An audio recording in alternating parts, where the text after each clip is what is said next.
It seems like it's a pretty big success so far. I mean, this is been going on 2 years, maybe? Yeah, or 2.5 years. I've actually turned 40 now, so we're at the 40-year mark. Wow. They're usually about 7 hours long. 2 hours is a testimony of my own, and then 5 hours is just a ton of CrossFit stuff, right? We teach a snatch in about a 2-hour segment, so it's pretty in-depth.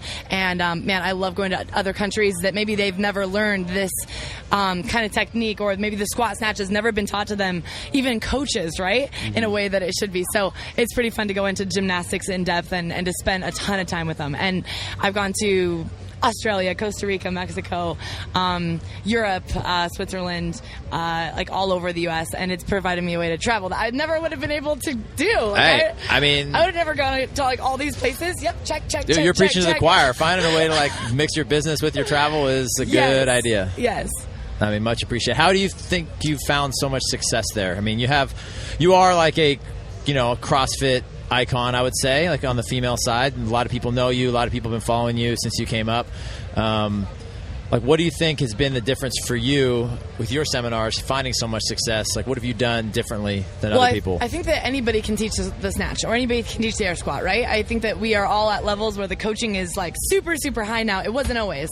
Like, my first CrossFit coaches were okay, but they were learning too. Right. And now it's like everyone's like could be a professional coach or programmer, competitive athlete, whatever. So I would say that movement is not what draws people to me. It's being real, and I guess they want to figure me out, and I let them, because I don't have anything to hide.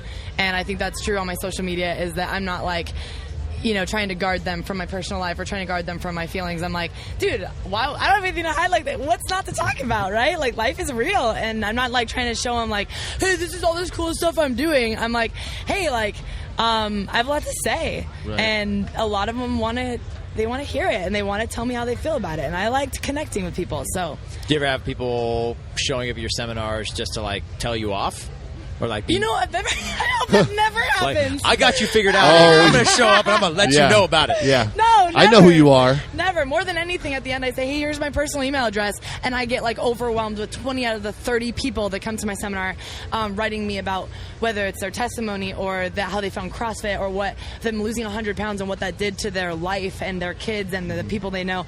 It's more like, hey, you've inspired us so much. Like, let me tell you about myself. And I'm like, I read these emails and I'm like, this is so much bigger than I ever would have been able to, like, them thinking of this sport of CrossFit and how it's revolutionized the way people live is like so much bigger than we'll ever know. Like, we'll never understand that. It's pretty cool. Well, I think too, like the other side of it is people listen to you and gravitate towards you because, I mean, we're in the fitness world, and like you have a great look.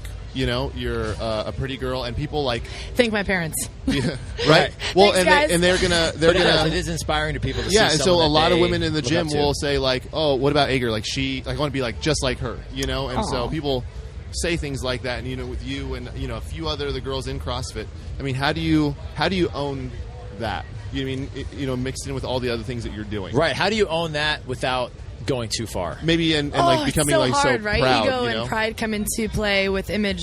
They're so closely wrapped in Not those. really for me, but I'm sure for you. No, for everyone. Ben's so proud. You're so proud. And you're like, dang, I look good. I'm like, man, I look really nice today.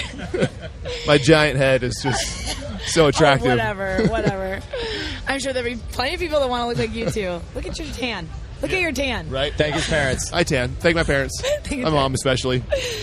I think that skinny girls look at me and they're like, I want to be strong.